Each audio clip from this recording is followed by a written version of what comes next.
अस्सलाम वालेकुम बच्चों, क्या हाल है? ठीक हो जी बेटा। इससे पहले हमने चैप्टर नंबर 3 स्टार्ट किया था और उसके पहले दो टॉपिक हमने डिस्प्लेसमेंट और एक्सेलरेशन वाला डिस्कस किए थे। और इस आज जो है बेटा हम चैप्टर नंबर 3 को टॉपिक डिस्कस करेंगे। वो बेटा हमारे पास है एक्सेलरेशन। ठीक है, एक्सेलरेशन बेटा हमारे पास टॉपिक है नेक्स्ट। अब इससे भी एक्सेलरेशन, क्योंकि जो पिछला टॉपिक होता है फिज़िक्स के अंदर बेसिकली जो प्रीवियस टॉपिक होता है वो बेटा अगले टॉपिक के साथ रिलेटेड होता है, उसके अंदर रिलेशन होता है। मतलब प्रीवियस अगर आप टॉपिक पढ़ोगे, उसे सुनोगे, समझोगे, तो ही बेटा आपको अगला टॉपिक भी समझ आएगा। इसलिए जो है ना, एक्सेलरेशन को समझने से पहले बेटा आप वेलोसिटी वाला जो वेलोसिटी वाली जो वीडियो है बेटा अपलोड किया है, उसका लिंक मैं इस वीडियो के डिस्क्रिप्शन में दे दूँगा। ठीक है, और वो आप उसको जो है ना देख लीजिएगा। आज बेटा हम एक्सेलरेशन के बारे में देखते हैं कि एक्सेलरेशन क्या है। बेसिकली बेटा एक्सेलरेशन को अगर हम सबसे पहले एक्सेलरेशन को डिफ़ाइन करूँ, मैं एक्सेलरेशन को डिफ़ाइन करूँ तो बेटा एक्सेलरेशन को डिफ़ाइन इस तरह करूँगा कि हमारे पास rate rate of change of velocity is called acceleration। बेटा ये हमारे पास एक्सेलरेशन कहलाएगा। मतलब कि वेलोसिटी में चेंज आ रहा है विद रिस्पेक्ट टू टाइम। ठीक है, टाइम के लिहाज से वेलोसिटी में जो चेंज आएगा वो बेटा हमारे पास एक्सेलरेशन कहलाएगा। अब यहाँ पे वो कहता है कि एक्सेलरेशन, जैसे कि उस ऊपर उसने ग्राफिकली रिप्रेजेंट किया हुआ है डायग्राम को, कि यहाँ पे जब ये हमारे पास ए पोजीशन है, ए पोजीशन पे उसकी वेलोसिटी जो है वो v1 है। अब जब कुछ टाइम के बाद डेल्टा टी टाइम के बाद जब उसकी वेलोसिटी में चेंज आ जाता है, ठीक है, उसकी वेलोसिटी जो है बेटा वो v2 हो जाती है और उसकी पोजीशन जो है वो v जाती है। अब इसी ग्राफ को अगर हम कोई बॉडी को लेके डिस्कस करें तो ऐसे है कि जैसे कि बेटा हम कहते हैं कि ये हमारे पास एक गाड़ी है और ये इसकी वेलोसिटी जो है वो ये ए पोजीशन पे है और इसकी जिस वेलोसिटी से ये मूव करे इसको हम v1 कहते हैं। v1 वेलोसिटी के साथ मूव कर रही है और यहाँ पे हम कहते हैं जी v1 वेलोसिटी जो बेटा वो हमारे पास 60 मीटर पर सेकंड है। अब जिस पाथ पे ये मूव कर रही है गाड़ी जो है वो पाथ जो वो स्मूथ है। ठीक है, अब हम कहते हैं कुछ टाइम के बाद ये गाड़ी जो है वो किसी और बी पोजीशन पे चली जाती है। यहाँ पे ये बी पोजीशन है इसकी। अब बी पोजीशन पे जो इसकी वेलोसिटी है वो इंक्रीज़ हो जाती है, वेलोसिटी v1 से बढ़ के v2 पे हो जाती है और यहाँ पे इसकी वेलोसिटी हम कहते हैं जी 120 मीटर पर सेकंड हो जाती है। अब यहाँ पे 120 मीटर पर सेकंड हो जाती है क्योंकि यहाँ पे मैंने कहा कि ये जिस पाथ पे मूव कर रही है, वो जिस रोड पे मूव कर रही है वो रोड जो है वो स्मूथ है। लेकिन कुछ टाइम के बाद उस जब वो बी पोजीशन पर पहुँच गया तो यहाँ पे जब पहुँच गया तो ये इस रोड के और इस रोड में फ़र्क है। ये भी स्मूथ है लेकिन थोड़ा कम स्मूथ है, लेकिन यहाँ पे जब वो पहुँचेगी तो ये मज़ीद स्मूथ पाथ आ जाएगा, रोड आ जाएगा। तो यहाँ पे इसकी जब वेलोसिटी जो है वो बढ़ जाएगी ऑटोमेटिकली। जैसे कि हम किसी लोकल रोड से बेटा हम किसी मोटरवे पे या जीटी रोड पे जाते हैं तो मोटर लोकल से जीटी रोड पे गाड़ी की रफ्तार जो है ना वो ज़्यादा होती है। तो इसलिए यहाँ पे उसने कहा कि जब ये v1 वेलोसिटी से मूव कर रही थी, उसकी पोजीशन ए थी, और जैसे ही उसकी वेलोसिटी चेंज हुई जो कि v2, तो बेटा वो हमारे पास उसकी पोजीशन है b। अब यहाँ पे वो कहता है कि जो वेलोसिटी में चेंज आ रहा है डेल्टा v, जिसको हम डेल्टा v से रिप्रेजेंट करते हैं, वो बेटा हमारे पास होता है v2 माइनस v1।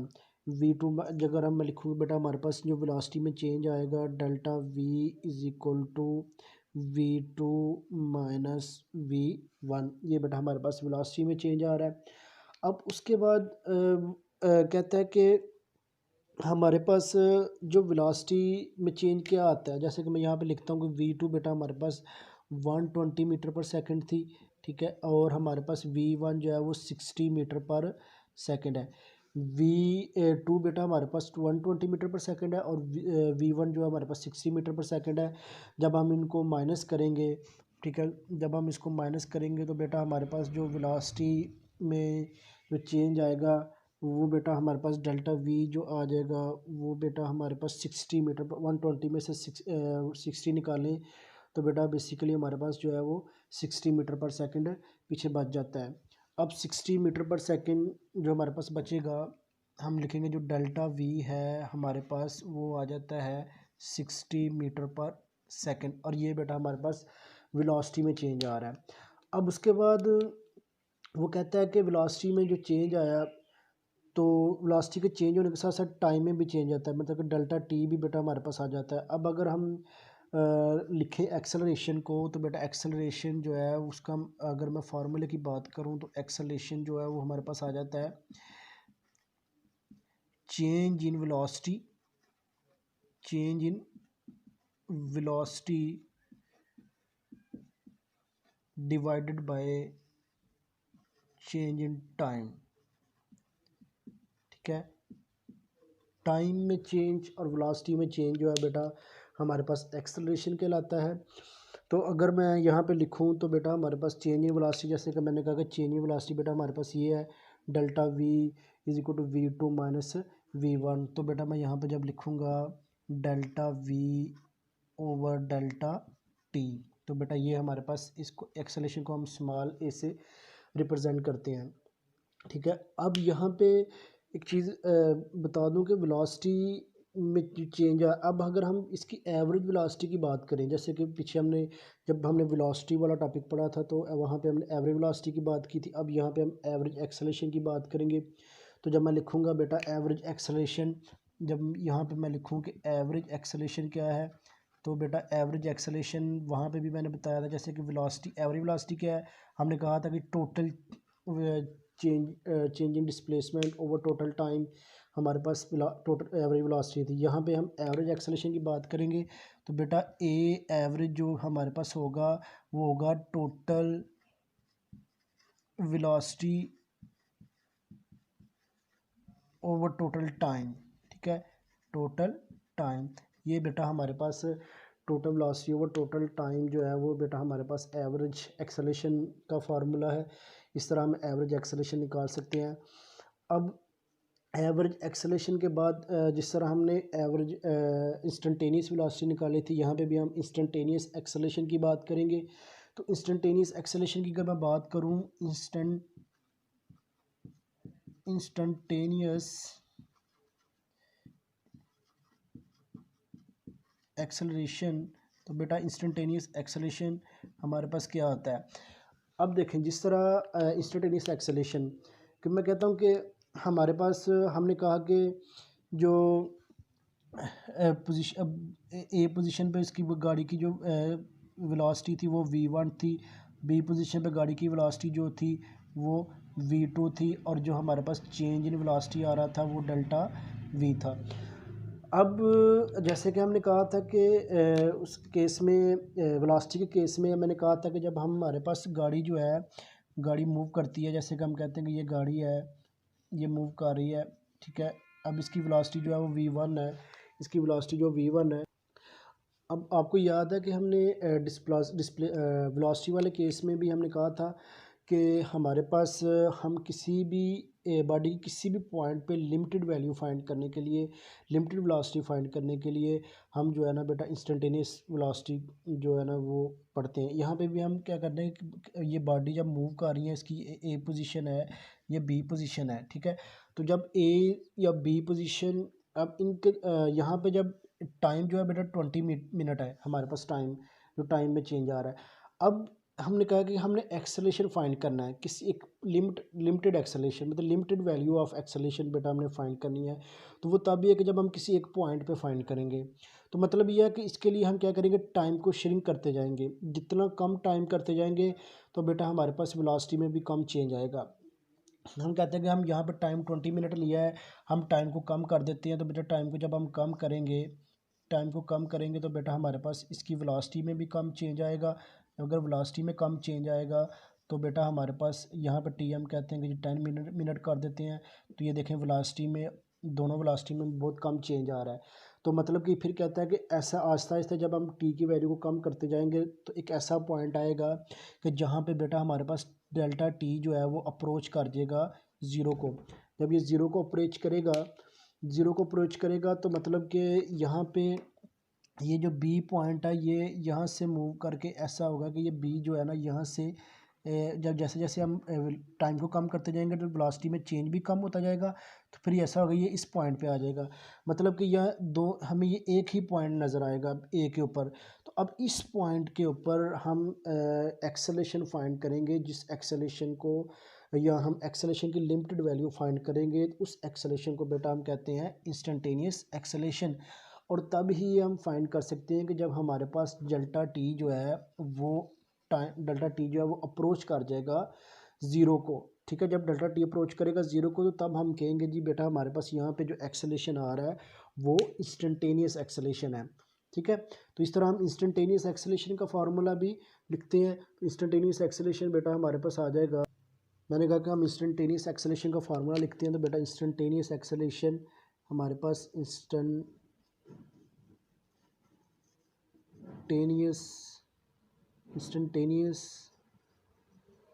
एक्सेलरेशन बेटा हमारे पास वो आएगा, हम इसको a instantaneous is equal to limited value, मतलब डेल्टा टी अप्रोच करेगा ज़ीरो को तो बेटा हमारे पास आ जाएगा delta v over delta t.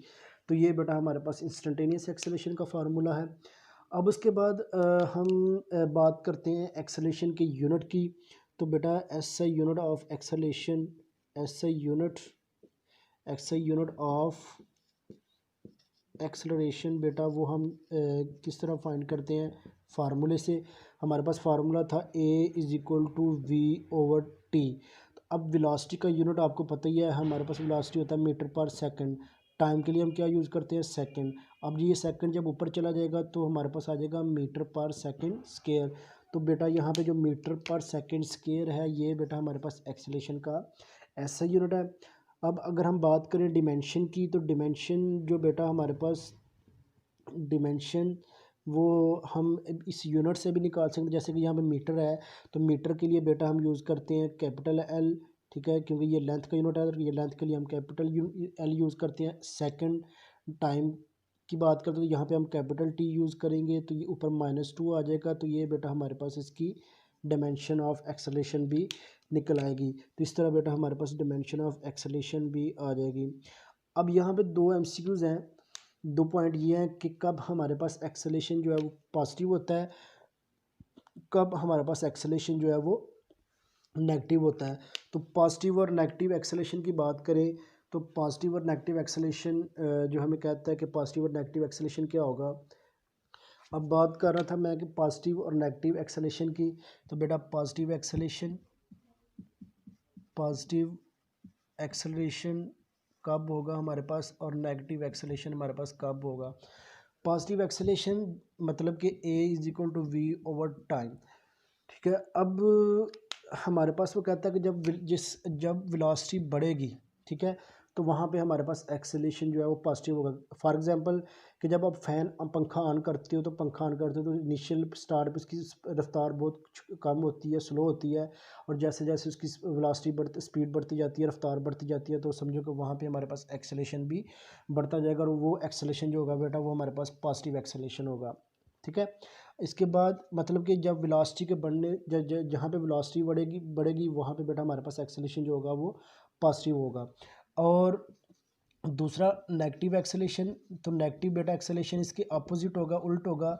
तो वो कब होगा नेगेटिव एक्सेलरेशन, मतलब बेटा हमारे पास जब हमारे पास वेलोसिटी कम होती है, a is equal to v over time, जब वेलोसिटी बेटा हमारे पास कम होगी तो टाइम के साथ साथ तो बेटा वहाँ पे हमारे पास एक्सेलरेशन जो पैदा होगा वो नेगेटिव एक्सेलरेशन पैदा होगा। तो बेटा याद रखना है कि हमारे पास when velocity is increase then acceleration is positive. ठीक है, और जब हमारे पास वेलोसिटी जो है वो डिक्रीज़ होगी तो हमारे पास एक्सेलरेशन जो होगा वो नेगेटिव होगा। तो बेटा ये हमारे पास आज का टॉपिक था एक्सेलरेशन।